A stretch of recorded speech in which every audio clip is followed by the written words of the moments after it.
Okay, I thought about this for quite some time, and I think that my remembrances from childhood on to the present, I can characterize my dad's relationship with me in three acts. Acts 1, 2, and 3. All right, Act 1. As a kid, from like 5 to 10, I thought my dad was mysterious, cool, a little aloof, always thinking. I didn't realize it till now, but that he was probably thinking of experiments and chemistry research, because they married very young in college, and then by the time I was, I guess 5 to 10, he was in graduate school. And basically, not that he was a mad scientist, but almost like a loving Robert Donat in Goodbye, Mr. Chips, that professor who remember that movie from the 1940s. Several things strike me in Act 1 that I remember. Number one, we were living in New York City, and this is in the 60s, and you might be shocked, but basically we used to walk together on Broadway. And he had this habit of being so engrossed in his thoughts that he would walk faster than me, and at one point be a whole block ahead of me.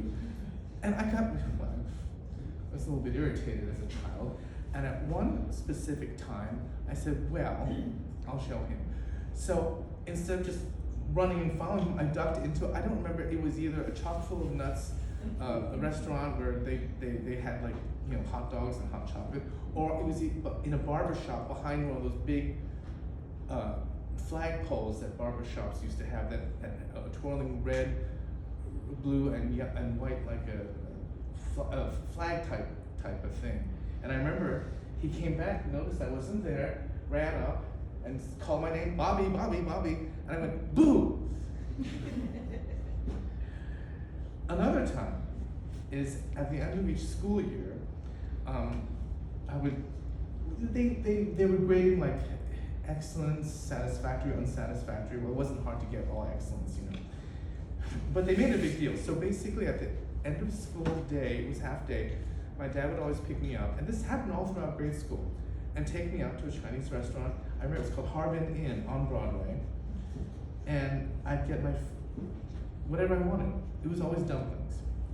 Well, that started a lifelong association between food and love and acceptance and approval and accomplishment, an association that I'm not so sure I'm happy with, as I struggle with my weight my whole life. Act 2. As we got older, I got older, and I realized that he was a great teacher, tutor, role model, mentor, advisor. I also realized that he would remember things very well. His memory was excellent, almost photographic. I remember also that he part-time wise teach high school students from the private schools in Manhattan. I remember collegiate was one of them, and then some Catholic school, I forgot. And in the afternoons, he'd bring the top students home, and my mom would cook dinner, and we'd talk, and it was very nice. They were all in uniform or something like that. And then later on, even when I was older, I realized his old students would always call and come back and visit.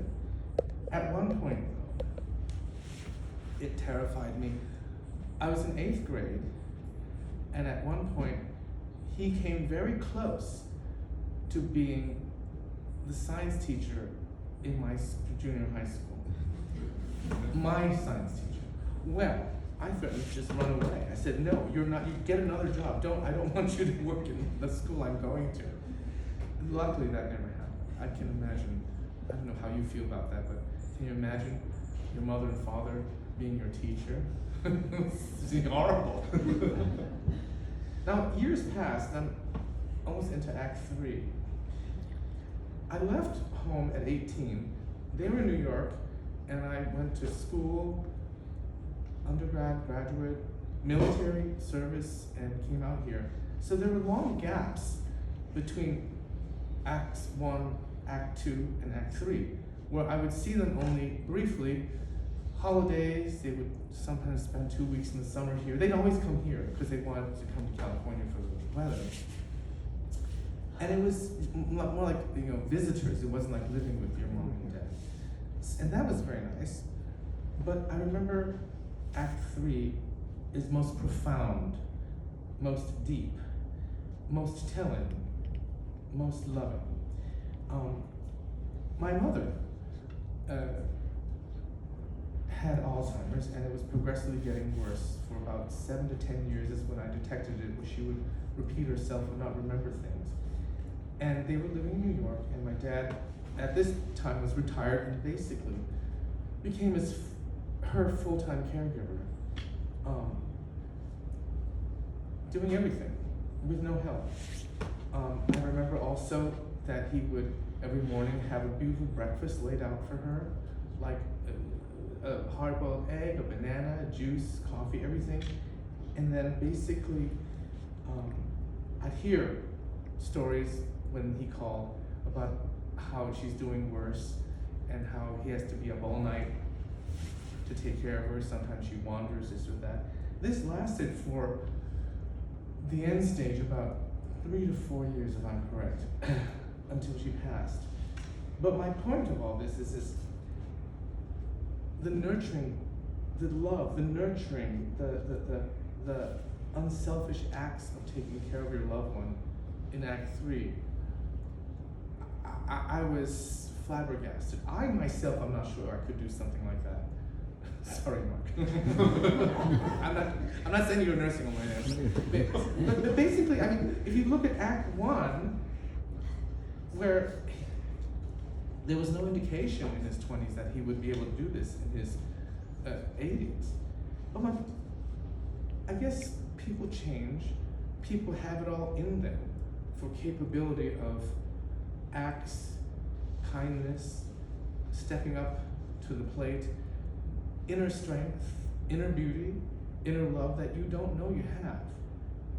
But it's Act 3 that I really, really want to remember him as that kind of caregiver to my mother. And I love him for it. I just hope that gives you a little insight into who he was. Some of you know him well, some of you not that well. But I think that from that walking on the street in Broadway and him coming back to see me and me saying boo to the person who took care of my mother 24/7 is quite an arc, a stretch of character. Thank you.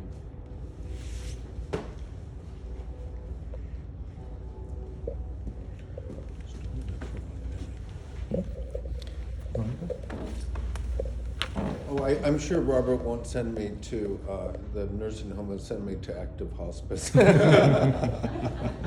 I'd like to have Veronica de los Santos, soon to be Veronica Pettit, come up and share some of her memories of Ernest. Ernest tutored her, and she was always the daughter he never had.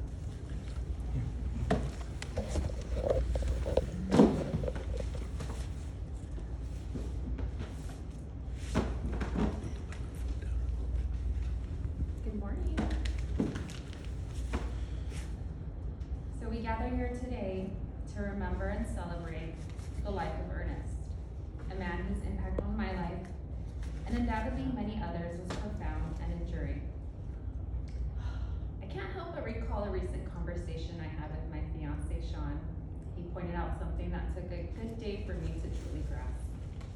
He said, "Robert, Mark, Jeff and you are so entwined." And at first I laughed it off, but then it hit me. He's absolutely right. We are intertwined, deeply connected in a way that few understand.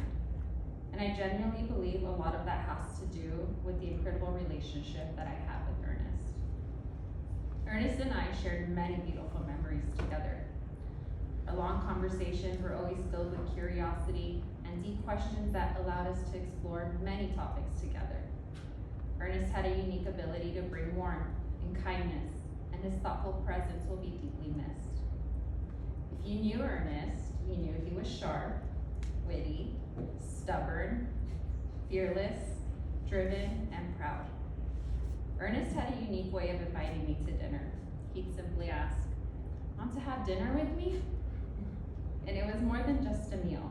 It was an invitation to learn, to share, and to grow. As a chemistry professor and my tutor, he was more than happy to teach me a subject that didn't come naturally to me. I'll never forget the time he got so frustrated with my progress. Jeffrey and I were talking about relationships, and Ernest asked, "Are we going to study?" And I said, "No, not today." And he followed with, "How are you ever going to have chemistry with anyone if you don't learn chemistry?" It was moments like these that showcased his dedication and his unique sense of humor. Ernest was always proud when he talked about his wife Annette and her career as a cytologist. He would often remind me the importance of finishing school, emphasizing how crucial it was to have a good job and not depend on anyone else. He was one of my biggest cheerleaders, always encouraging me to strive for the best. On Sundays, we would go to church and afterward visit Annette here at Forest Lawn. During these visits, I saw Ernest at his most vulnerable. Despite his intelligence and stubbornness, his love shone through in these quiet moments. Ernest loved to sit in the park and simply observe. He would say, "Here, let's sit and look." And after we finished, he would share stories about Bobby and Jeffrey's childhood, his journey to America as a young boy to study, and the time he met Annette. These stories were treasures, each one painting a vivid picture of his life. Ernest taught me patience in the most simplest yet most profound way. When we'd cross the street, it's interesting because Robert said that he would walk faster than him. He would hold my hand and say, "You're walking too fast." And then he'd say, "Okay, ready? Now you step." Ensuring we crossed safely, always on his time. One of my favorite memories is discussing world events with Jeffrey, while Ernest pretended not to listen. He'd flip his newspaper and then suddenly join in, bringing up historical context and saying, "Yes, that's right. You know why? Because America is wonderful." A moment that I'll never forget happened right before COVID lockdown. We were celebrating my birthday at my friend's house, and Ernest, sitting next to my dad, proudly said, "Do you know who she is?" My dad replied, "Yeah, I know who she is." And Ernest said, "She's my daughter." It was a confusing moment for my dad, but he quickly understood. To Ernest, I was his daughter that he always wanted, and he was happy to share that sentiment. The last day we spent together will remain one of the hardest but most memorable days of my life. Despite his frailty, Ernest reassured me he was feeling wonderful and was happy to see me. With tears in our eyes, we both knew this might be the last time we see each other. He asked me, "What's new? How are you?"